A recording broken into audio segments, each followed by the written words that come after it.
Hey everyone, welcome to my channel. I am a normal stick. Some of you guys might know me as the Rogue Arena guy. Some of you might have seen me around Dungeonborne Discord. I will be having some of my gameplay from last playtest running in the background. And so what I wanted to talk about today is the upcoming changes and the teasers for Dungeonborne. But yeah, hopefully you guys enjoy this video, leave a like, subscribe, and maybe drop me a follow on Twitch sometimes. Oh, and let me know down in the comments what you think about these new changes, and yeah. Alright, so let's get into it. As some of you may have seen, there are many changes to some of the classes in Dungeonborne. So first I wanted to talk about was the Pyromancer changes. So I'll be pulling up the teaser right now on the screen.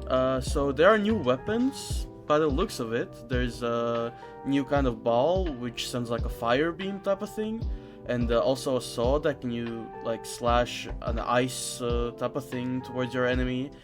We can also see that new charge for the fireball skill which we had in the last season, which was like an type of a auto missile type of thing that you can send towards your enemy. It seems to be right now it has like a drop type of thing like for grenades. Which I think is also a really nice addition to the game. And also at the very end we can see the new druid class, which I hope we will have in the next playtest. There's been no news about that so far, but honestly, yeah, these new changes honestly seem kind of exciting. I really like this. I like the new weapons, I like the new stuff, but like that actually makes me want to try the mage class, because before I thought like the mage class was very basic and stuff like that, but yeah. So in the next teaser we can see there are some combat changes to the sword and shield. There seems to be a new lunge attack, which you can hold and lunge towards your enemy. There's also seems to be that you're able to lunge also during blocking enemies. And you can also now parry with the shield, which in my opinion is like actually really good, because you can actually get rewarded for parrying an opponent. And yeah, last season like it wasn't really great fighter, like he had so like lacking in mobility, but this time with the new lunge attack I feel like fighter is gonna be more playable, even though like its spin attack is like OP and stuff like that. But honestly, fighter was just being slow, really slow. Like you can't get to range people and you just die easily to like pyromancers and stuff like that. But yeah, with this I feel like fighter has a more of a fighting chance against like backline people. So in the next teaser we can see some funny Death Knight gameplay. Honestly, that Death Knight was played kind of bad there. But what we can see in the teaser itself is the new DK grab. By the looks of it, it's kind of nerfed a bit. They added a charge to it, which honestly wasn't that kind of a big deal, especially with all of these new changes to other classes. And towards the end, we can also see new moves and animations for the dual swords, which was played on the rogue after the petrification. I mean, I wasn't really always a big fan of them, since they were kind of slow and you can backstab with them. And you mostly would roam with daggers and a crossbow as a rogue, and like yeah, but now, like with what we just saw, it seems like a solid strategy for after purification. But of course, you have to choose crossbow or the dual swords. Since crossbow has the range bow capabilities, it kinda makes it a little bit better in my opinion. But honestly, for other classes it might be kind of better though.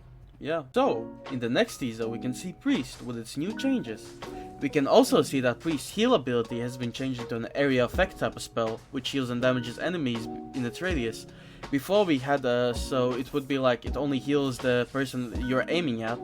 And also the shield spell has also been changed into, so whenever it's casted onto you, any damage and all damage is negated for a few seconds. And we can also see that the resurrection spell, which Priest has been worked into an AoE, and it will revive anybody in the circle. I mean, these changes are kind of ridiculous, but yeah, nobody was playing Priest before, so I'm guessing they kind of changed it so more people would play him. And honestly, right now you could have like two fighters going at the enemy together, like bashing them, and the priest just in the background healing the fighters together and like damaging the enemies at the same time as well.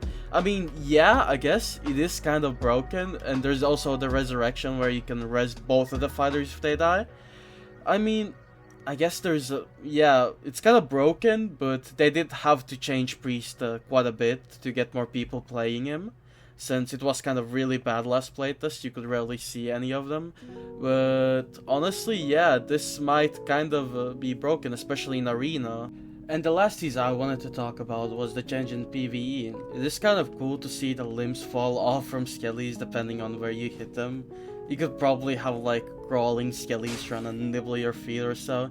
And yeah, it is really cool to see like new changes and stuff like that, and yeah, it makes it kind of more realistic. And also the new inspect of your weapon is also really cool. You can have like cool clips going out killing your enemies and then like bunny hopping away while inspecting your weapon like in CS2. But yeah, these new changes are really nice.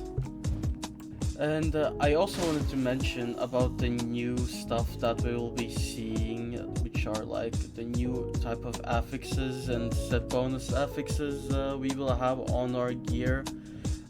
You could have like gears set on, like focused on gold farming, aggression, defense, utility, and so on. I mean, yeah, these changes are really nice, but like it might change the game like a little bit too much. I mean, I guess we will see. At the beginning there probably will be like builds which are like really OP and stuff like that, like maybe a rogue which can shoot crossbow and poke you like so much that you don't even want to play the game anymore. But honestly, yeah, I guess we'll see in the playtest future on. There's probably gonna be a lot of nerfs on the new affixes and stuff like that. But yeah, and we also saw like the +2 all from Dock and Docka perspective. I don't think that is very needed. It might kind of be very bad for the game, but I guess we will see. We will see during the gameplay, and yeah. Oh, and I forgot about a quick teaser about the new tutorial dungeon for Dungeonborne for new players. From the art we saw in the announcements, it looks kind of really nice. Of course, I will put it on the screen. It's the ending room, but we will see in the game itself how good they made the tutorial, if they added all the features for the player to learn about each mechanic and so on. But yeah, we will see. And lastly, I wanted to say thanks to all the devs working behind Dungeonborne, to all the community managers and moderators for bringing this game and bringing the community together. I hope to see you guys in the next playtest on July 3rd at 1 PM UTC. See you guys there.